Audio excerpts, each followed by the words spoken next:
Hello friends. आज की video में एक रियल स्टोरी के साथ स्टार्ट करना चाहता हूं। अभी 2 दिन पहले एक बच्चे ने हमारे ऑनलाइन क्लासेस में ज्वाइन किया है। उसी बच्चे ने 2 साल पहले भी हमारे यहाँ बैच ज्वाइन किया था एंड देन लास्ट ईयर उसको एक एमबीए कॉलेज मिल गया था जो अबव एवरेज था। लेकिन 1 साल उसकी पूरी की पूरी क्लासेस घर से चली बिकॉज कोविड चल रहा था। उसने सोचा था कि नेक्स्ट ईयर मेरा कॉलेज रीओपन हो जाएगा तो मुझे कॉलेज का एक्सपोजर मिल जाएगा, वहां की लर्निंग मिल जाएगी। लेकिन जब second wave of corona virus आया तो भाई वो भी उसका प्लान पूरा कैंसिल हो गया। कॉलेज ने बता दिया कि अब फिर से क्लासेस ऑनलाइन ही चलने वाली है। तो उस स्टूडेंट ने डिसाइड किया कि मैंने 1 साल की फीस तो दे दी है कॉलेज की, लेकिन मैं नेक्स्ट ईयर की फीस ना देके ड्रॉप करूंगा एंड अब मैं फिर से कैट दूंगा सो दैट मेरा जो एमबीए का एंड गोल है वो अचीव हो पाए। ये थी पहली कहानी।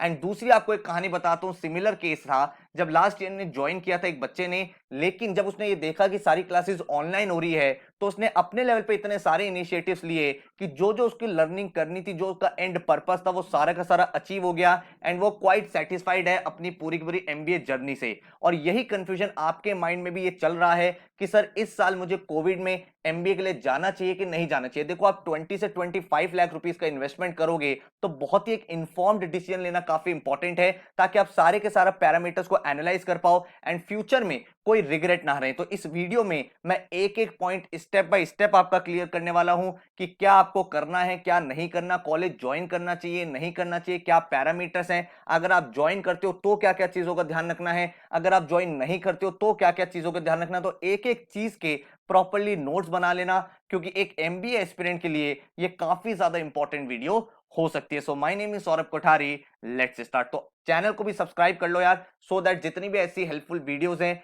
वो आपके लिए अपडेट मिलते रहे। तो सबसे पहला जो हमें अपने आप से क्वेश्चन पूछना है वो ये है कि हम एमबीए करना क्यों चाहते हैं। एमबीए करने के मल्टीपल लोगों के मल्टीपल रीजंस होते हैं। सबसे पहला एक इंपॉर्टेंट रीजन होता है प्लेसमेंट। काफी सारे लोगों को लगता है कि टॉप एमबीए कॉलेजेस जो है उनकी बहुत ही लुक्रेटिव प्लेसमेंट्स है, तो अगर मैं एमबीए कर लेता हूं तो मुझे एक अच्छी नौकरी मिल जाएगी जिससे मुझे बेटर अपॉर्चुनिटीज लाइफ में मिलती रहेगी। सेकंड एक इंसान होता है जो कहता है मुझे ओवरऑल अपनी पर्सनैलिटी को ग्रो करना है, मैं चाहता हूं कि मेरी जो लर्निंग है, मेरी जो ग्रोथ हो वो बहुत बेटर तरीके से हो एक एमबीए कॉलेज में, सो दैट फ्यूचर में जब भी मैं अपनी ओवरऑल ग्रोथ के बारे में सोचूं वो बेटर हो पाए।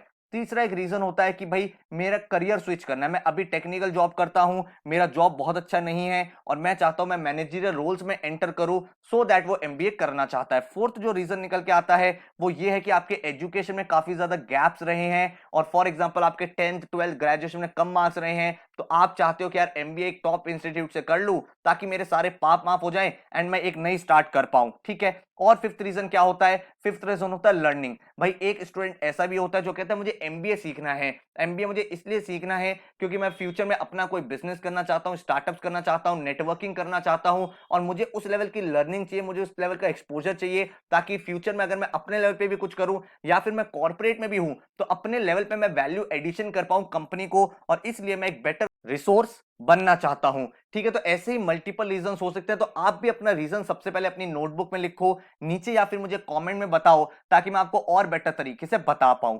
अब जो भी रीजंस हैं, आप जब किसी एमबीए कॉलेज में एंटर करते हो तो वहां पे आपको क्या क्या चीजें मिलती है। देखो, एमबीए का मतलब ये नहीं है कि आपके भाई एक सेमेस्टर में पेपर हुए, ट्राई सेमेस्टर में पेपर हुए, आपने टॉप कर लिया एंड आप बेस्ट रिसोर्स बन गए हो। ऐसा नहीं होता है। एमबीए में आपको एकेडमिक अचीवमेंट्स तो करनी ही करनी है, इसमें तो कोई डाउट नहीं है कि आपको कॉलेज में जाना है, पढ़ना है, सीखना है, लेकिन इसके साथ ही बहुत ज्यादा भाई एक्सपोजर भी मिलता है। एक्सपोजर इन टर्म्स ऑफ जब आपको प्रोफेसर्स पढ़ा रहे होते हैं, जब आप लोगों के साथ नेटवर्किंग करते हो, तो कोई ऐसे बैकग्राउंड से होता है स्टूडेंट जो इंजीनियरिंग से हो, कोई कॉमर्स बैकग्राउंड से होता है, तो आपको बहुत ज्यादा लर्निंग मिलती है। एक ही टॉपिक पे आपको डिफरेंट ओपिनियंस मिलते हैं जिससे आपका थॉट प्रोसेस डेवलप होता है। थर्ड रीजन होता है बहुत इंपॉर्टेंट, वो है पीयर लर्निंग। पीयर लर्निंग का क्या मतलब हुआ कि आपके जो आसपास वाले लोग हैं, आपके जो सीनियर्स हैं, आपके जो बैचमेट्स हैं, आपके जो सोसाइटीज क्लब्स के लोग होते हैं, उनसे आप बहुत ज्यादा लर्निंग लेते हो, क्योंकि एमबीए में बोला ही यही जाता है that your network is your net worth. जो आप नेटवर्किंग यहां करोगे वो फ्यूचर में आपके बहुत ज्यादा काम आएगी। इसके अलावा आप अपनी ओवरऑल पर्सनैलिटी को एमबीए में डेवलप करते हो। आपको पता है एमबीए में हर एक चीज कैसे पढ़ाई जाती है, केस स्टडीज के थ्रू पढ़ाई जाती है। आप प्रेजेंटेशंस देते हो, रिपोर्ट्स देते हो, इंडस्ट्रियल विजिट्स करते हो, लाइव प्रोजेक्ट्स करते हो, कॉलेज के अंदर आपके स्टूडेंट प्रोजेक्ट्स होते हैं, आप इवेंट्स करते हो, बहुत सारी चीजों को आप करते हो जिसकी वजह से आपकी पर्सनैलिटी बहुत ज्यादा ग्रूम होती है एंड आप ओवरऑल देख पाते हो कि आपका 2 साल में बहुत ही एक्सपोनेंशियल इंप्रूवमेंट हुआ है। तो कुछ ऐसे रीजंस है जो हम एमबीए करते हैं और इसीलिए एमबीए एक बहुत ही ल्यूक्रेटिव करियर ऑप्शन बन जाता है, क्योंकि काफी सारे लोगों को ये सारी चीजें करनी होती है। अब बात यह है कि जब आप एमबीए करते हो तो एक एक्सपेंसिव प्रोसेस, आप भाई अराउंड 20 से 25 लाख रुपीस का इन्वेस्टमेंट करते हो, तब जाके भाई आप 2 साल में एमबीए हो पाते हो। कुछ कॉलेजेस हैं जैसे एफएमएस हो गया या फिर अदर कॉलेजेस जहां पे फीस कम रहता है, बट ऑन एन एवरेज अगर आप देखोगे तो इतना फीस आपका लग जाता है। ठीक है, फीस का मेजर प्रॉब्लम इसलिए नहीं होता क्योंकि भाई आपको पूरा का पूरा एजुकेशन लोन मिल जाता है। एजुकेशन लोन के ऊपर, पूरे प्रोसेस के ऊपर क्या इंपॉर्टेंट चीजें ध्यान रखनी चाहिए, मैंने बहुत डिटेल्ड वीडियो बना रखी है। आप सिर्फ यूट्यूब पे सर्च करोगे एजुकेशन लोन स्टडी बस तो आपको वीडियो मिल जाएगी, मैं नीचे डिस्क्रिप्शन में भी दे रहा हूं, वहां से भी आप देख सकते हो। एंड जब आप ये चीज देखते हो कि मैं इतना इन्वेस्टमेंट कर रहा हूं तो क्या मुझे उतना आरओआई मिल रहा है, आप एक चीज समझो, जब आप सारी चीजें ऑनलाइन कर रहे हो तो क्या आपको वही लर्निंग मिल रही है जो आपको ऑफलाइन मिलती। ठीक है, एंड इसके साथ ही क्या आपकी प्लेसमेंट पे कोई इफेक्ट पड़ेगा, तो अगर मैं आपसे प्लेसमेंट्स की बात करूं तो आपको पता है आप जो ग्रेजुएट होगे, आपका 2021 का बैच होगा और आप 23 में ग्रेजुएट होगे, करेक्ट, तो 23 तक चीजें नॉर्मल हो जाएंगी, प्लेसमेंट में कोई चैलेंज आना नहीं चाहिए। इस साल भी जब आईएम्स की टॉप एमबीए कॉलेजेस की प्लेसमेंट हुई है तो बहुत ज्यादा इफेक्ट नहीं देखा गया है। एक दो कॉलेज की प्लेसमेंट डिप हुई है लेकिन बाकी सब कॉलेजेस ने इंक्रीमेंट ही करा, तो प्लेसमेंट में मुझे नहीं लगता कोई ज्यादा चैलेंज आना चाहिए, क्योंकि जो कॉर्पोरेट है उनको भी पता है कि work from home, learning from home एक नया कल्चर बन रहा है, तो वो उस चीज को एक्सेप्ट कर पा रहे हैं। बट एंड में ये चीज आपको समझनी है और अपने लेवल पे इंट्रोस्पेक्ट करना है, क्या आपका एंड गोल सिर्फ प्लेसमेंट है या फिर आपको एक ओवरऑल लर्निंग लेनी है जो एमबीए का कोर पर्पस होता है। अब वो लर्निंग हो पाएगी कि नहीं हो पाएगी ये डिपेंड करता है आपका किस टाइप का इंस्टीट्यूट है। ठीक है, तो मैंने इसके लिए आपके लिए क्या करा, मैंने कहा 3 कैटेगरीज मैंने आपके लिए बना दी है, ठीक है, जिसमें मैं आपके कॉलेजेस को प्लेस कर रहा हूं। तो मैंने कहा कि आपको भाई टॉप 40 कॉलेजेस में एडमिशन मिल गया है इस साल, ठीक है, और दूसरा आता है आपको टीयर 2, मतलब एक एवरेज कॉलेज में एडमिशन मिल गया है एंड अब आपको लेना चाहिए कि नहीं लेना चाहिए। और थर्ड ऑप्शन है नॉट सेलेक्टेड, या फिर आपको कॉल आते हैं रैंडम काउंसलर से जो कहते हैं इस कॉलेज में एडमिशन ले लो, आपकी प्रोफाइल अच्छी है, मतलब आपने किसी एंट्रेंस को क्रैक नहीं किया है, रैंडमली आपके पास कॉल आते हैं।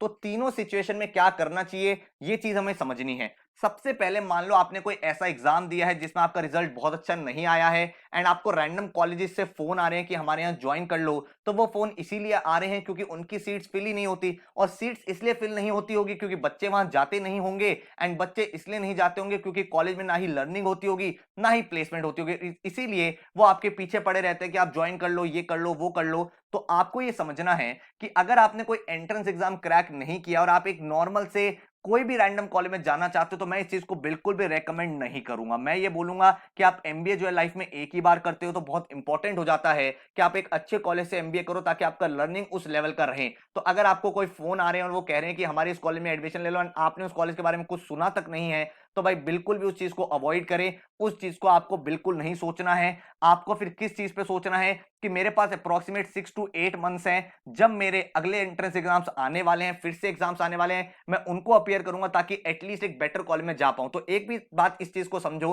कि जिस कॉलेज बारे में वैसे ही कोई नहीं जानता एंड अभी सिचुएशन जिस तरह की है तो कंपनीज और ज्यादा वहां से कोई हायरिंग नहीं करेगी, तो यहां पे जाके मुझे लगता नहीं कि आपको कोई फ्रूटफुल लर्निंग या जो आपको ऑब्जेक्टिव एमबीए करने का वो पूरा हो पाएगा। तो आपका जो अल्टीमेट फोकस है वो यही होना चाहिए कि मुझे रीप्रिपेयर करना है और एटलीस्ट एक डिसेंट कॉलेज में जाना है, मुझे एटलीस्ट टीयर 2 लेवल कॉलेज में जाना है अगर मैं टॉप 40 कॉलेज में भी नहीं बना पा रहा हूं। ठीक है, अब अगर बात करें कि इनको करना क्या चाहिए उसके मैं आगे डिस्कशन करूंगा बहुत डिटेल में कि क्या क्या चीजें करनी है। इसके बाद हमारे सामने आता है टॉप 40 कॉलेज। टॉप 40 कॉलेजेस में आपके कौन कौन से कॉलेजेस आ गए, आपके आईएम्स हो गए, आपका भाई एसपी जैन हो गया, एमडीआई हो गया, आईएमटी हो गया, आईएमआई हो गया, दिल्ली यूनिवर्सिटी के जो टॉप कॉलेजेस हैं, इसके अलावा जो आपके आईआईटीज हो गए। इसके बाद अगर आप देखोगे तो एक्सेलरेट जमशेदपुर हो गया, एक्सआईएमबी हो गया, देन आपका आईएफटी के कैंपसेस हो गए, एनएमआईएमएस हो गया, ठीक है, उसके बाद एसआईबीएम पुणे, एसएमएचआरडी, एसआईआईबी हो गया। Tata institute of social sciences हो गया, या इस तरह के जो भी आपके जेबीआईएमएस, सिडनम जो टॉप इंस्टीट्यूट्स हैं वहां पे एडमिशन मिल रहा है, तो मैं सजेस्ट करूंगा भाई टेक इट। अगर आपको लगता है भाई मैंने अपना बेस्ट परफॉर्मेंस दे दिया है, इससे बेटर मैं परफॉर्म शायद नेक्स्ट ईयर ना कर पाऊं, या मेरे अंदर उतनी एनर्जी नहीं है कि मैं एक साल फिर से पढ़ाई कर पाऊं, तो आपको एडमिशन ले लेना चाहिए, कोई चैलेंज नहीं है। अगर एक दो लेवल नीचे भी कॉलेज है तो भी आप कॉलेज में बेटर कर सकते हो, ठीक है। तो उस कॉलेज को आपको ले लेना चाहिए। उसका रीजन क्या है समझो। पहली बात कि इन जो टॉप इंस्टीट्यूट है इनकी प्लेसमेंट पे इस साल भी कुछ फर्क नहीं पड़ा था, तो मुझे नहीं लगता आगे भी फ्यूचर ईयर्स में कुछ ज्यादा फर्क पड़ना चाहिए। एंड अगर आप कॉलेज में अच्छा परफॉर्म करते हो और इस लेवल के कॉलेजेस हैं, तो अगर आप टॉप 30-40% में अपने कॉलेज में रहते हो तो डेफिनेटली आप वहां से एक अच्छी प्लेसमेंट सिक्योर कर ले जाओगे। इसके बाद ये जो कॉलेजेस होते हैं ना, कॉलेजेस से ज्यादा अपने आप में एक ब्रांड है। तो इन कॉलेज जैसे मान लो आईएम अहमदाबाद है, तो वहां के ना इतना अच्छा एक उन्होंने ब्रांड बना रखा है इतने सालों में, या कोई कॉलेज है एफएमएस, एक्सेलराई, तो इनका इतना अच्छा ब्रांड है, इतना अच्छा रेपो है कंपनीज के साथ कि अगर रिसेशन भी आ जाता है या फिर इतनी ज्यादा इकोनॉमी ग्रो नहीं हो रही, उस केस में भी कंपनी जब हायरिंग करती है तो वो यहां से हायरिंग करती है, क्योंकि इनका एक कोलैबोरेशन होता है। इनको पता है यार इतने सालों से इन कॉलेजेस से हमारे पास बेस्ट एसेट्स आ रहे हैं, तो इस साल भी हमें यहां से हायरिंग करनी है। तो इनका ब्रांड, इनकी रेपो बिल्डिंग इतनी अच्छी होती है कि प्लेसमेंट पे ये कॉलेजेस बहुत ज्यादा इफेक्ट नहीं आने देते, ठीक है। लेकिन आपको यहां पे ये चीज समझनी है कि अगर आप ज्वाइन कॉलेज कर रहे हो, चाहे वो टॉप 40 टॉप 50 कॉलेज में हो, आपको कुछ ऐसी चीजें हैं जो करनी चाहिए जिसके थ्रू आप टॉप 20% अपने बैच में रहो। क्योंकि टॉप 20% अगर आप बैच में रहोगे ना, तो आपको हमेशा ज्यादा अपॉर्चुनिटीज मिलेंगी, बेटर अपॉर्चुनिटीज मिलेंगी। Top 20% not in terms of academics but everything. तो क्या क्या चीजें आपको कॉलेज ज्वाइन करते हुए करनी चाहिए, जो आपके पास 2 महीने का भी एक्स्ट्रा टाइम है उसको कैसे यूटिलाइज करना है ताकि कॉलेज में आपको हमेशा एक एज मिले, वो आपको आगे मैं डिटेल में बताने वाला हूं।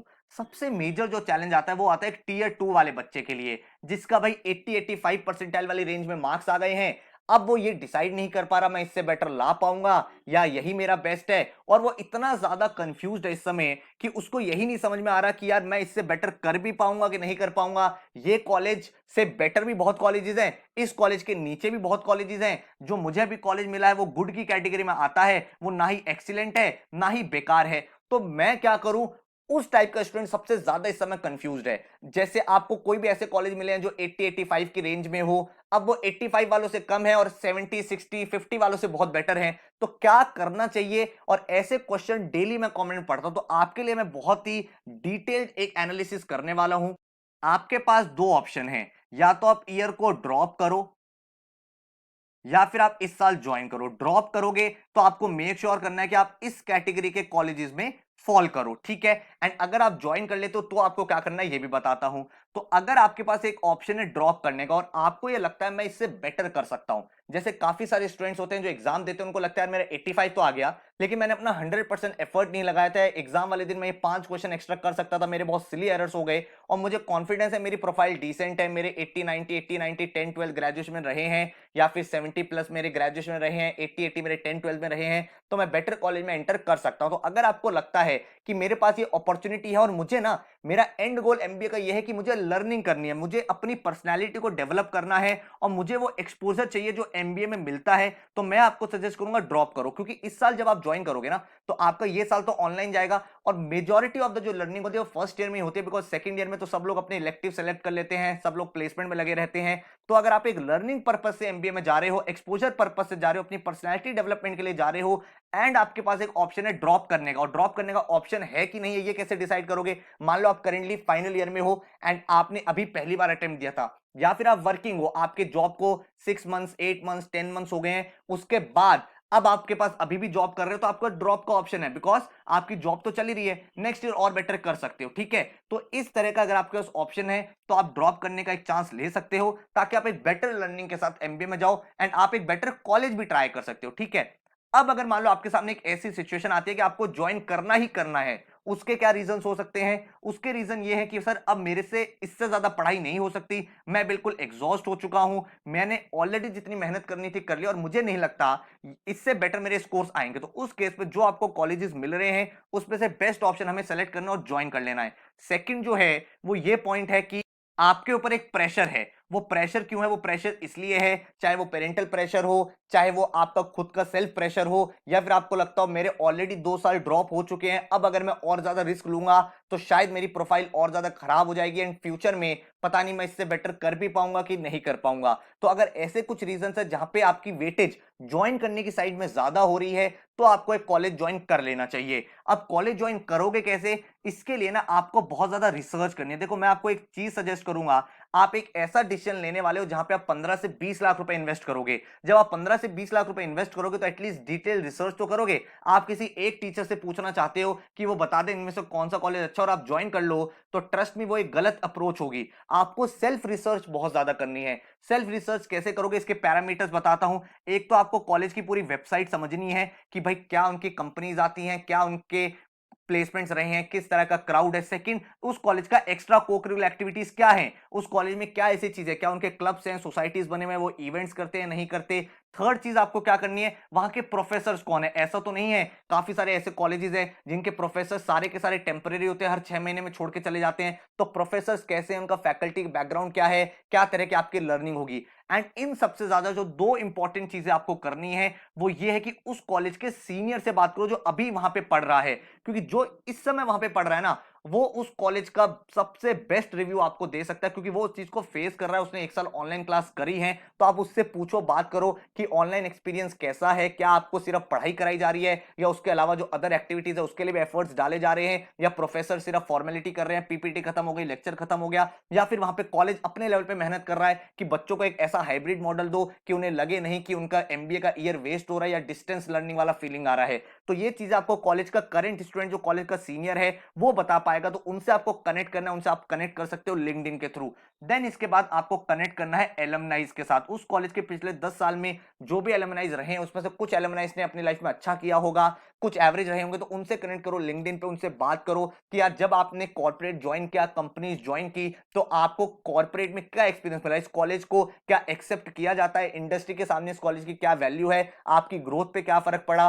क्या आपने कोई ऐसा देखा था जो आपके साथ का था, कॉलेज था जो बेटर कॉलेज से था, उसे बेटर अपॉर्चुनिटी मिली। तो ये सारी चीजों के बाद आप एक अपनी डिटेल्ड रिपोर्ट बनाओ अपनी नोटबुक में। देन देखो कि जो जो ऑप्शंस आपको मिले हुए हैं उसमें से बेस्ट कौन सा है। जितने भी स्टूडेंट्स ऐसे हैं ना जो सिर्फ एक कमेंट कर देते सर इन दोनों में से बेटर कौन सा है हमें बता दो, भाई बिल्कुल गलत है, बिल्कुल गलत है, उस चीज को नहीं करना है। आपको खुद ओनरशिप लेनी है अपनी एमबीए की, ठीक है। एंड जब आप ये डिसीजन लेते हो कि हाँ सर मैं ज्वाइन कर रहा हूं, इतनी रिसर्च करने के बाद आपने एक फिगर कर लिया कि ज्वाइन मैं करने वाला हूं, तो अब आपको क्या करना है ये आपको बताते तो, क्योंकि आपके लिए ये चीजें और भी ज्यादा इंपॉर्टेंट हो जाती है टॉप 20% में रहने वाली। क्योंकि एक एवरेज कॉलेज में अगर आप टॉप 20% में रहते हो तो आपको हमेशा बेटर अपॉर्चुनिटीज एंड बाकी लोगों से एज मिलेगा। तो तीनों का मैंने क्लैरिटी दे दिया है, तीनों कैटेगरीज को मैंने बहुत इन डेप्थ समझा दिया है। आई होप आपको मेरी रिसर्च, मेरा एनालिसिस बेटर लग रहा है। लग रहा है तो नीचे कमेंट करके जरूर बताया करो क्या मेरी वीडियोस आपको हेल्पफुल लगती हैं या फिर नहीं लगती, ठीक है। तो थोड़ा सा मुझे भी आइडिया लगता रहता है कि यार जो मैं कंटेंट बना रहा हूं उससे कंफ्यूजन क्लियर हो रहा है।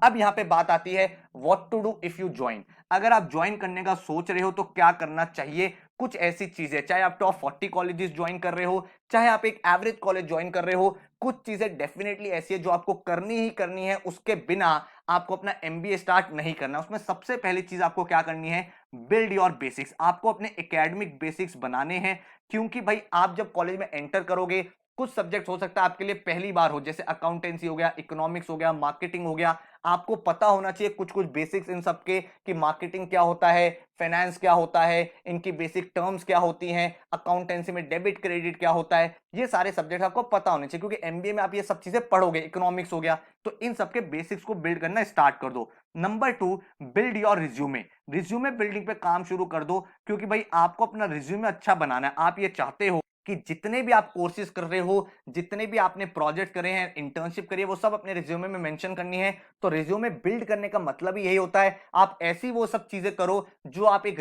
रिक्रूटर को दिखाना चाहते हो, ठीक है। तो आपको अपने रिज्यूमे के लिए क्या करना है, कैसे रिज्यूमे बनाते हैं, नीचे मैंने लिंक दे दिया, मेरा एक फ्री कोर्स है रिज्यूमे बिल्डिंग का, जिसमें सैंपल रिज्यूमे, रिज्यूमे डेवलपमेंट की क्या आर्ट होती है, एक परफेक्ट रिज्यूमे कैसे बना सकते हो एंड कोई भी इंटरव्यू कैसे क्रैक कर सकते हो, वो सब आप यहां से सीख जाओगे। तो फ्री कोर्स में एनरोल कर लेना, आपको पता चल जाएगा। देन आपको जो थर्ड चीजें करनी है वो है नेटवर्किंग। नेटवर्किंग बहुत ज्यादा इंपॉर्टेंट है। हम लोग गलती क्या करते हैं, हमें पता ही नहीं होता हम जिस कॉलेज में जा रहे हैं हमारे कॉलेज के सीनियर्स कौन है, हमारे कॉलेज के एलम कौन है। यार मान लो in the worst case scenario आपकी कॉलेज से प्लेसमेंट नहीं होती, लेकिन अगर मान लो आपका एक नेटवर्क है जो उसी कॉलेज से और जो एक अच्छी कंपनी में जॉब कर रहा है, वो आपका रेफरेंस दे सकता है। तो बहुत ज्यादा इंपॉर्टेंट हो जाता है कि अगर आप किसी भी एमबीए कॉलेज में जा रहे हो, अपने कॉलेज के सीनियर्स, अपने कॉलेज के एलुमनाइज के साथ नेटवर्किंग करो। क्योंकि मान लो आपको जिस दिन जॉब चाहिए, सीधा उस दिन आप मैसेज भेज रहे हो लिंक्डइन पे कि मुझे जॉब के लिए रेफर कर दो, तो एक अच्छी रेपो बिल्डिंग आपकी नहीं हो पा रही है। आप अभी से करोगे नेटवर्क बिल्डिंग, तो जाके 2 साल में आपका वो नेटवर्क जो है फ्लरिश होगा एंड आपको वो रिटर्न दे पाएगा। तो नेटवर्किंग में बहुत ज्यादा काम करो। और नेटवर्किंग सिर्फ सीनियर से नहीं, अपने प्रोफेसर्स देखो कौन कौन है, उन प्रोफेसर्स को आप लिंक्डइन पे कनेक्ट करो। जिनकी क्लासेस हो रही है उनको बताओ कि हाँ सर मैं इस कॉलेज से हूं, मेरा ये बैकग्राउंड है, उनको लिंक्डइन पे कनेक्ट कर लिया, ताकि आपकी एक रेपो बिल्डिंग हो। चीजें ऑनलाइन हो रही है, वो टीचर्स आपको फिजिकली नहीं जानते हैं, तो फिजिकली नहीं जानते तो ये एक बेटर तरीका है जिससे आप अपना एक बॉन्ड कर सकते हो। ठीक है, उसके बाद जो फोर्थ चीज आपको करनी है वो है पार्टिसिपेट, पार्टिसिपेट, पार्टिसिपेट। मैं आपको कुछ वेबसाइट्स बता रहा हूं, जैसे dare2compete.com। अगर आप देखोगे, आप एक वेबसाइट देखोगे noafest.com, ऐसी बहुत सारी वेबसाइट्स है जिसमें इंडिया के जो टॉप कॉर्पोरेट होते हैं और टॉप कॉलेजेस होते हैं, वो अपने इवेंट्स कराते हैं, अपने अपने क्विजेस कराते हैं, कॉम्पिटिशंस कराते हैं, केस स्टडीज कराते हैं। तो इनमें पार्टिसिपेट आपको करना है। इसके क्या एडवांटेजेस हैं, अगर आप इसमें जीतोगे तो आप बता सकते हो IIM अहमदाबाद का एक कंपटीशन हुआ था जिसमें मैं जीता था, तो पता चलता है कि आपके अंदर भाई वो स्किल है जिसके थ्रू आप हमारी कंपनी में आओगे। एंड जो कॉर्पोरेट इवेंट कराता है, लेट्स से ईवाई एक इवेंट करा रहा है, आईटीसी इवेंट करा रहा है, एक्सेंचर इवेंट करा रहा है, उस इवेंट में आपने पार्टिसिपेट किया, वहां पे आपको कोई अवार्ड मिला, और वही कंपनी अगर आपके कॉलेज में आती है तो क्या होगा, आप वहां पे बताओगे कि मैंने आपकी कंपनी के इस इवेंट में पार्टिसिपेट किया था। तो क्या पता चल रहा है कि आपके अंदर वो स्किल है कि आप चीजों को इनिशिएट करते हो, तो आपको वो जल्दी हायर कर लेगा। तो इस तरह से लोग प्रोफाइल बनाते हैं, इस तरह से लोग अपने टॉप 20% में रहते हैं। तो ये चीज आपको करनी है। इसके बाद अपने जो मन से जो टाइम है उसको वेस्ट नहीं करना है। अपने इंटर्नशिप, लाइव प्रोजेक्ट कर सकते हो आप पहले से, कोई चैलेंज नहीं है, कोई वीकेंड पे करना चाहते हो या कुछ भी है। तो मान लो आपका प्लान है फाइनेंस में एमबीए करने का, मार्केटिंग में एमबीए करने का, तो उससे रिलेटेड कोई छोटा सा लाइव प्रोजेक्ट करके देखो किसी कंपनी में। तो क्या होता है, आपका नेटवर्क बनता रहता है। आप एक लाइव प्रोजेक्ट करोगे, वो आपको कहीं और रेफर करेगा, या वहां से जो लर्निंग होगी वो आप दूसरी इंटर्नशिप में यूज कर सकते हो, जहां पे आपको पीपीओ मिल सकता है। तो ये सारी चीजों आपको हेल्प करेगी। नेक्स्ट जो आपको चीज करनी है वो है एक्सेल एंड पावर पॉइंट। ये दो ऐसी स्किल्स हैं जो आपको 100% आनी चाहिए, नो मैटर आप कौन से कॉलेज में हो। रीजन बीइंग, आपके पूरे के पूरे कॉलेज लाइफ में जितनी जल्दी आप पावर पॉइंट बना पाओगे, जितनी जल्दी आप अपने प्रेजेंटेशंस बना पाओगे, जितना बेटर तरीके से उनको बना पाओगे, उतना आपका एक अच्छा पर्सनैलिटी बनेगा, उतने अच्छे आप चीजों को डिलीवर कर पाओगे। इसके साथ ही आप किसी भी कंपनी में जाओगे, इंटर्नशिप करोगे, लाइव प्रोजेक्ट करोगे, वहां पे एक्सेल का यूज बहुत ज्यादा होता है एंड वो आपके लिए काफी ज्यादा वैल्यू एडिशन करेगा। तो जिस स्टूडेंट को ये दोनों स्किल्स आती हैं, मैंने नोटिस किया है वो जनरली बाकी क्राउड से थोड़ा सा आगे रहते हैं। अब ये सीखे कैसे, सीखने के लिए बहुत सारे इंटरनेट पे प्लेटफॉर्म है, जहां पे भी आपको अच्छा लगे वहां से सीख लो। पॉसिबली अगर हो, अगर कर सकते हो तो एक सर्टिफिकेट कोर्स इनमें ले लेना, सो दैट आप अपने रिज्यूमे में उसको लिख पाओ, ताकि जब कभी इंटरव्यू हो तो आप उस पर बता पाओ। तो सर्टिफिकेट कोर्स के भी बहुत सारी वेबसाइट्स हैं जहां पे आप सीख सकते हो। मेरा भी प्लेटफॉर्म है skillbus.in, यहां पे भी आप सीख सकते हो। हमने पूरा का पूरा कोर्स बहुत ही प्रैक्टिकल तरीके से बनाया हुआ है, जिसमें सिर्फ वीडियोस नहीं कराते हम लोग, वीडियोस के साथ साथ आपको एक्चुअल प्रोजेक्ट भी कराते हैं, सो दैट आपको एकदम कॉर्पोरेट लेवल लर्निंग होगी। कंपनीज में अगर आपने एक्सेल सीखा है तो उसका यूज क्या है, उसके ऊपर आप पूरा 15 घंटे का प्रोजेक्ट करते हो। तो बहुत ही एग्जॉस्टिव, बहुत ही इंटेंसिव ट्रेनिंग हम लोग करते हैं एंड बहुत ही अफोर्डेबल प्राइसेस 1499 पे हम एक सर्टिफिकेट कोर्स आपको ऑफर करते हैं, जिसकी 1 ईयर की वैलिडिटी होती है। आप कूपन कोड भी यूज कर सकते हो स्टडी बस, जहां पे आपको पूरा का पूरा 500 रुपीज का डिस्काउंट मिल जाएगा। तो just in 999 you can learn a skill जिसका आपको सर्टिफिकेट भी मिलेगा और एडवांस लेवल तक सीखोगे अलॉन्ग विद द प्रोजेक्ट। तो इन चीजों को आप ऐड कर सकते हो। इसके अलावा भी किसी और प्लेटफॉर्म पे आपको अच्छा लगता है वहां से भी सीखना है, लेकिन सीखना है ये दोनों स्किल्स। ठीक है, इसके बाद अगर मैं आपसे बात करूं तो आपको एक शॉर्ट टर्म कोर्स कर लेना है। शॉर्ट टर्म कोर्स बोले तो शॉर्ट टर्म कोर्स का मतलब ये हो गया कि जिस भी फील्ड में आप जाना चाहते हो, लेट्स से आप जाना चाहते हो डेटा एनालिटिक्स में, आप बिजनेस एनालिटिक्स में जाना चाहते हो, तो जिस भी फील्ड में आप जाना चाहते हो उसके रिलेटेड छोटा सा कोर्स कर लो, उसको अपने रिज्यूमे में भी लिख सकते हो। इसके साथ ही आपकी लर्निंग जो है वो डबल हो जाएगी, एक्सपोनेंशियल हो जाएगी, जिससे जब कोई कंपनी आएगी, उनका इंटरव्यू होगा, तो आप बेटर तरीके से अपने आंसर्स को फ्रेम कर पाओगे। अगर आप फाइनेंस में जाना चाहते हो, फाइनेंशियल मॉडलिंग कर सकते हो, स्टॉक मार्केट कर सकते हो। मार्केटिंग में जाना चाहते हो तो मार्केटिंग मैनेजमेंट हो गया, डिजिटल मार्केटिंग हो गया। अगर आप फॉर एग्जांपल जाना चाहते हो एचआर में तो बिजनेस कम्युनिकेशन का कोर्स हो गया। आपको आईटी फील्ड में आगे जाना है तो वेब डेवलपमेंट कर सकते हो, एथिकल हैकिंग सीख सकते हो। आपको डिजाइनिंग में आगे जाना है तो आप ग्राफिक डिजाइनिंग सीख सकते हो, इलस्ट्रेटर सीख सकते हो, फोटोशॉप सीख सकते हो। तो इस तरह की सारी चीजें सीखोगे तो हमेशा आपकी प्रोफाइल एंड ओवरऑल आपकी पर्सनैलिटी बाकी लोगों से बेटर रहेगी। तो स्किल बस पे हम बहुत सारे कोर्सेज ऑफर भी करते हैं,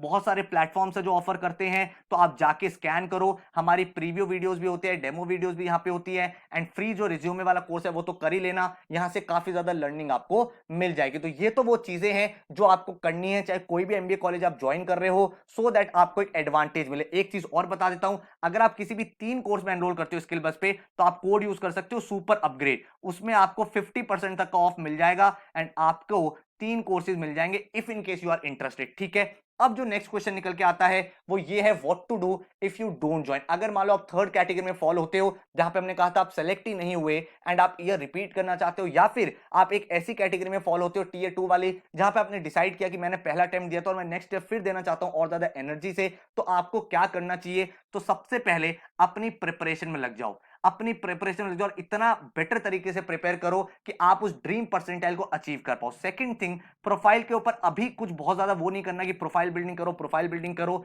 क्योंकि there should be no profile building at the cost of your preparation. अगर आप अपनी प्रिपरेशन छोड़ के प्रोफाइल बिल्डिंग कर रहे हो, चाहे वो इंटर्नशिप कर रहे हो चाहे सर्टिफिकेट कर रहे हो, तो वो एक गलत अप्रोच है। हाँ, अगर प्रिपरेशन के साथ आपको कुछ एक्स्ट्रा टाइम मिलता है, चाहे वो वीकेंड का हो या डेली लेवल पे 1 आवर का हो, तो कोई आप सर्टिफिकेट कोर्स या छोटी इंटर्नशिप कर सकते हो, कोई लाइव प्रोजेक्ट कर सकते हो, पार्ट टाइम काम कर सकते हो, जो आपकी प्रोफाइल बिल्डिंग के लिए हेल्पफुल होगा। थर्ड इंपॉर्टेंट चीज जो है वो है भाई, अपने आप को ना डेली पढ़ने के लिए मोटिवेट करो, क्योंकि यार अब क्या है, आप घर पे हो, आपका वर्क प्रेशर इतना ज्यादा नहीं है, तो डेली कंसिस्टेंसी के साथ अगर आप पढ़ाई करोगे ना, तो आप एक अच्छा कॉलेज क्रैक कर सकते हो। एंड जब आप ईयर ड्रॉप कर रहे हो, आपने डिसाइड कर लिया कि मुझे और बेटर करना है, और जब आपको एमबीए एक ही बार करना है, तो क्यों ना 100% एफर्ट के साथ करें। तो अगर आप 100% एफर्ट के साथ करोगे तो एक टॉप इंस्टीट्यूट में जाओगे जहां पे आपका सिलेक्शन हो जाएगा। ठीक है, तो पूरी एनर्जी के साथ अपनी तैयारी करो एंड ये माइंड मेकअप कर लो कि यार अब मुझे एग्जाम क्रैक करना है। कोई नेगेटिव थॉट मत आने दो, बिल्कुल एक पॉजिटिव माइंडसेट के साथ जाओ कि यार बहुत सारे ऐसे लोग हैं जो भाई नेक्स्ट ईयर बेटर कर सकते हैं, कोई चैलेंज नहीं है, ईयर ड्रॉप हो गया, 1-2 ईयर का गैप हो गया, वो सब जस्टिफाई हो जाता है अच्छे तरीके से। अगर आपने स्कोर करा है तो अपना एक टारगेट सेट कर लो कि मुझे भाई 99 परसेंटाइल लेके आनी है। ठीक है, तो 99 परसेंटाइल के लिए आप भाई देखोगे लास्ट ईयर तो 101 मार्क्स चाहिए थे, which is nothing but somewhere around 40%, और जब 300 मार्क्स का पेपर था 19 में, तो 99 परसेंटाइल के 156 मार्क्स विच इज 52% पेपर। तो आपने भाई गोल सेटिंग करनी है कि यार इतना स्कोर मैं अचीव कर सकता हूं। अगर आपने 50 to 60% क्वेश्चंस भी अपने एग्जाम में कर दिए सही तरीके से, तो आपको यहाँ टॉप इंस्टीट्यूट से कॉल आ सकती है। तो ऐसा नहीं है अचीव नहीं कर सकते या मैं कर ही नहीं सकता। अगर आपका माइंडसेट क्लियर है कि मुझे एक टॉप इंस्टीट्यूट में जाना ही जाना है, तो आप अच्छे से तैयारी कर सकते हो। वो तैयारी अगर आप खुद करते हो, वेल एंड गुड है, काफी अच्छे से करो। अगर आप चाहते हो कोई ऑर्गेनाइज प्लेटफॉर्म से करो, तो हम भी कराते हैं। एक चीज हमेशा ध्यान रखना कि भाई सारे एग्जाम्स टारगेट करो, सिर्फ एक एग्जाम के ऊपर डिपेंडेंट मत हो जाओ, चाहे वो कैट हो, चाहे जैट हो, चाहे आईएफटी हो। अपने ऑप्शंस ओपन रखो, जब आपका सिलेक्शन हो जाए उसके बाद सोचना कि मुझे कौन सा कॉलेज ज्वाइन करना है। ठीक है, तो आपके सामने ऑप्शन ज्यादा रहेंगे तो बेटर डिसीजन ले सकते हो। तो CAT, XAT, IFT, NMAT, SNAP, CMAT, TISSNET, CET, SRCC, सारे के सारे आप एग्जाम्स को टारगेट करें, उसके बाद देखें कौन कौन से बेस्ट ऑप्शन निकल के आ रहे हैं। किसी भी एग्जाम को अगर आप क्रैक करना चाहते हो तो बिल्कुल भी शॉर्टकट्स ट्रिक्स के पीछे डे 1 से मत भागो। सबसे पहले कॉन्सेप्ट्स की बिल्डिंग करो, हर कॉन्सेप्ट के ऊपर एटलीस्ट 75 टू 100 क्वेश्चंस प्रैक्टिस करो, सो दैट आपको बहुत ज्यादा कॉन्फिडेंस आ जाए उस टॉपिक में एंड आप टाइप्स ऑफ क्वेश्चन के साथ फैमिलियर हो जाओ। देन आप स्पीड बिल्डिंग करो, डिफरेंट डिफरेंट अप्रोचेस सीखो, option method, elimination method, substitution method, ये सारी अप्रोचेस यूज करो, जिसके बाद अपनी स्पीड बिल्ड कर पाओगे। देन जिस भी एग्जाम को आप दे रहे हो उनके मॉक जरूर देने हैं। बहुत सारे बच्चे ये सोचते हैं जब सिलेबस खत्म होगा तब मॉक देंगे, सिलेबस आपका कभी खत्म होगा नहीं, मॉक आप कभी दोगे नहीं। तो इसलिए बहुत इंपॉर्टेंट हो जाता है ये कि आप मॉक्स को देते रहो अपनी प्रिपरेशन के टाइम। अपना एक संडे फिक्स कर लो कि हर वीकेंड में मैं एक मॉक तो दूंगा ही दूंगा एंड उसका एनालिसिस करूंगा। एंड इसके साथ ही हर एक एग्जाम का आपका प्लान होना चाहिए। जो जो आपका एग्जाम आ रहा है 1 मंथ पहले पूरी की पूरी उस एग्जाम के अकॉर्डिंग पढ़ाई करो, रिवीजन करो एंड उसके मॉक्स दो, ताकि आप उस पर्टिकुलर एग्जाम में अच्छा कर पाओ। ये सारी चीजें अगर आप खुद कर सकते हो, वेल एंड गुड है, कोई भी चैलेंज नहीं है। काफी सारे लोग करते भी हैं, वो रिजल्ट्स लेके भी आते हैं। लेकिन अगर आप एक ऑर्गेनाइज प्लेटफॉर्म देख रहे हो जहां पे आपका ये सर मुझे बेस्ट शॉट देना है और मैं चाहता हूं मुझे क्वालिटी प्रिपरेशन हो जाए जहां पे मैं कॉन्फिडेंट भी हो जाऊं और मेरी ईयर लॉन्ग तैयारी चलती रहे, तो हमारा नेक्स्ट बैच जो लाइव क्लासेस बैच है वो 15 मई से स्टार्ट हो रहा है। ठीक है, हमारा आपको पता है जनवरी में फाउंडेशन बैच आया था, फरवरी में अचीवर्स बैच था, मार्च में माइलस्टोन था, अप्रैल में बिलीवर्स बैच था, सब में एडमिशन क्लोज हो गए हैं। 15 मई से हमारा फुल फ्लेजेड बैच आ रहा है फिर से, विनर्स बैच, जिसमें आपकी हर वीक 4 to 5 डेज क्लासेस चलेंगी एंड आगे आने वाले दिनों में वो 6 डेज भी एक्सटेंड हो जाएगी, जहां पे आपकी 9 to 11 क्लास चला करेगी लैपटॉप में, फोन में। 11 ओ क्लॉक खत्म नहीं हो पाती है क्योंकि हम बहुत सारे क्वेश्चंस क्लास के अंदर ही प्रैक्टिस कराते हैं, तो 9 to 12 इसको मान के चलना। हमारे यहाँ बच्चे यही बोलते हैं सर आप लोग बहुत ज्यादा पढ़ाते हो, तो अगर आप पढ़ने के लिए तैयार हो, आप उस कमिटमेंट के साथ आ रहे हो, क्योंकि एक चीज हमेशा ध्यान रखो, if you want to achieve that percentile which you have never achieve, then you have to study that much which you have never studied, है ना। आपको उस लेवल पे मेहनत करनी पड़ेगी जहां पे आपने पहले कभी नहीं करी है, ताकि आप उस परसेंटाइल को अचीव कर पाओ जो आपने पहले कभी अचीव नहीं की है। तो इस तरह से हम लोग पढ़ाई कराते हैं। हर क्लास के बाद आपको डेली असाइनमेंट्स मिलते हैं, इजी, मॉडरेट, एडवांस, उनका डिटेल्ड एनालिसिस होता है, video solutions, video analysis, text solutions, कुछ ना कुछ फॉर्म में आपको हम समझाते हैं उन चीजों को, ताकि एक एक असाइनमेंट आपका क्लियर हो। जो लाइव क्लासेस होते हैं उनकी रिकॉर्डिंग्स आपके साथ रहते हैं, ताकि अगर आपको रिवाइज करना हो कर पाओ। जब हमारा सिलेबस खत्म हो जाता है, उसके बाद 1 मंथ की स्पेशल वर्कशॉप्स होती है अक्टूबर नवंबर में, जिसमें हम भाई सारे के सारे जो इंपॉर्टेंट ट्रेंडिंग टॉपिक्स हैं वो सब कराते हैं, ताकि आप अच्छे लेवल पे अपने प्रिपरेशन को रिवाइज कर पाओ। हर बच्चे के लिए एक एक्सक्लूसिव डाउट फोरम होता है, जहां पे आप क्वेश्चंस पोस्ट कर सकते हो, एंड आपकी पूरा का पूरा पोर्टल होता है जिसमें आपकी पूरी परफॉर्मेंस, कितना आप परफॉर्म कर रहे हो, क्या नहीं कर रहे हो, आपके मार्क्स कितने हैं कितने नहीं है, सारी चीज आप यहाँ पे समझ पाते हो। देन इसके बाद जितने भी एग्जाम्स उस पर हम फोकस करते हैं, जैसे कि मैंने आपको बोला ही है, सारे एग्जाम्स आपको टारगेट करने चाहिए। आपको साथ में जीडीपीआई वैट की वीडियोस भी देते हैं, ताकि आप अपना फाइनल स्टेप है उसको भी क्लियर कर पाओ, एंड आपके सामने पूरा का पूरा 250 डे का एक्शन प्लान होता है। कैट में अप्रॉक्सिमेट 200 डेज हैं एंड बाकी अदर एग्जाम में 250 डेज का टाइम है, तो आपके सामने हर एक एग्जाम का प्लानर तैयार रहता है। तो टोटल जो फीस स्ट्रक्चर है दैट इज 25,000, जिसमें आपकी बुक्स जो आपके घर पे आएंगी, आपकी लाइव क्लासेस, आपकी डेली असाइनमेंट्स, उनका एनालिसिस, डाउट फोरम, रिकॉर्डिंग, सारे के सारे एग्जाम्स की test series, full length mocks, sectional mocks, daily GK updates, current affair test, हर चीज इंक्लूडेड है। ठीक है, तो अगर आपको करना है, हमारी मेथोडोलॉजी बहुत क्लियर है। हर एक टॉपिक हम सबसे पहले बेसिक से कराते हैं, एडवांस लेवल तक आपको क्लासेस में पढ़ाया जाता है। आपको 11 बुक्स देते हैं जिसमें टाइप्स ऑफ क्वेश्चंस होते हैं, उसका स्पीड बिल्डिंग आपको करनी है, सो दैट आप डिफरेंट डिफरेंट आइडिया अपना डेवलप कर पाओ, डिफरेंट डिफरेंट अप्रोचेस आप सीख पाओ। देन आपकी टेस्ट टेकिंग स्ट्रेटजी बनती है, जिसमें आप sectional mock, full length mock को कैसे अटेम्प्ट करना था वो आप सीख पाते हो। ठीक है, ये आपकी बुक्स हैं जो आपके घर पे कोरियर हो जाती हैं, तो अगर आप अभी एनरोल करोगे, विद इन 5 to 7 डेज आपके घर पे बुक्स आ जाएंगी, ताकि कंफर्टेबली आप अपनी पढ़ाई को सही तरीके से और सही टाइम पे स्टार्ट कर पाओ। अगर आपको पोर्टल देखना है तो 25 कैट के मॉक्स, इतने नंबर ऑफ मॉक्स हम कराते हैं। डेली आपके जीके अपडेट्स आते हैं, वीकली आपका करंट अफेयर का हम लोग टेस्ट लेते हैं, मैथ्स, एलआरडीए, वर्बल का बेसिक, मॉडरेट, एडवांस आपका टेस्ट होता है, एंड आपका पोर्टल 31 मार्च तक वैलिड रहता है। मतलब आपका पूरा का पूरा सिलेबस क्लास में हो गया, उसकी रिकॉर्डिंग आपका 31 मार्च तक है, ताकि बाकी एग्जाम्स के लिए भी आप रिवाइज करके अटेम्प्ट कर पाओ। लेकिन अगर आपको फैकल्टीज देखनी है तो क्वांट, एलआरडीए, जीके मैं पढ़ाता हूं, एंड अनुभव सर आपका इंग्लिश का सेक्शन हैंडल करते हैं। लेकिन मैं सजेस्ट आपको यही करूंगा, ज्वाइन तभी करो जब आपको भाई समझ में आए हमारा जो हम पढ़ाते हैं, आपको लगता है कि भाई वहां से आपको चीजें क्लियर हो रही हैं, तभी आपको इसको प्लान आउट करना है। नीचे मैंने भाई आपको एक लिंक दिया है पूरा का पूरा एक्चुअल क्लास का, वो पूरी की पूरी एक एक्चुअल क्लास है जो अपलोड कर दिया। सारी क्लासेस उसी फॉर्म में होती है, उसी तरह से पढ़ाते हैं। 3 घंटे की क्लास है, पूरी अटेंड करो। अगर आपको वहां पे लग रहा है मेरे को चीजें समझ में आ रही हैं, तो आपको सारी क्लासेस में आ जाएंगी, क्योंकि हम ही लोग आपकी क्लासेस कंडक्ट करते हैं। सेकंड जो चीज है, बाकी अदर जो टॉपिक्स हैं, एलआरडीए, वर्बल, इनकी भी मैंने रिवीजन वीडियोस डाल दी हैं। ठीक है, वो proper full fledged revision videos हैं, उससे आपको आइडिया लग जाएगा हम लोग बाकी सब्जेक्ट कैसे पढ़ाते हैं। एंड इसके साथ ही जो करंट स्टूडेंट्स हैं उनके क्या रिव्यूज हैं, कैसी उनकी प्रिपरेशन चल रही है, वो भी आप नीचे देख सकते हो। मैंने उसका भी लिंक आपको दे दिया है। तो डेमो क्लास अटेंड करो, लगे कि यहाँ चीजें क्लियर हो रही हैं, तब आप प्लान यहाँ पे कर सकते हो। इस तरह का एक्शन प्लान आपके सामने रहता है, हर दिन क्या गोल है, क्या पढ़ना है, कौन सा टॉपिक, कौन सा असाइनमेंट, कौन सी क्लास, सारी के सारा मिशन आपके सामने होता है। तो अगर आप एक कमिटमेंट के साथ आते हो तो हम आपको पूरी की पूरी तैयारी यहाँ पे करा देते हैं। तो आई होप जो मैंने आपको डिटेल ये एनालिसिस दिया है, ज्वाइन करना चाहिए नहीं करना चाहिए, क्या पैरामीटर्स है, कैसे रिसर्च है, इस सब के आपने प्रॉपर्ली नोट्स बना लिए हैं। आपको वीडियो अच्छी लगी हो तो कमेंट करके जरूर बताना, एंड अगर कुछ और टॉपिक पर आप वीडियो चाहते हो वो भी कमेंट कर देना, कोशिश करेंगे उन टॉपिक्स पे भी आपके लिए वीडियोस बना पाए। So all the very best, thank you so much and take care.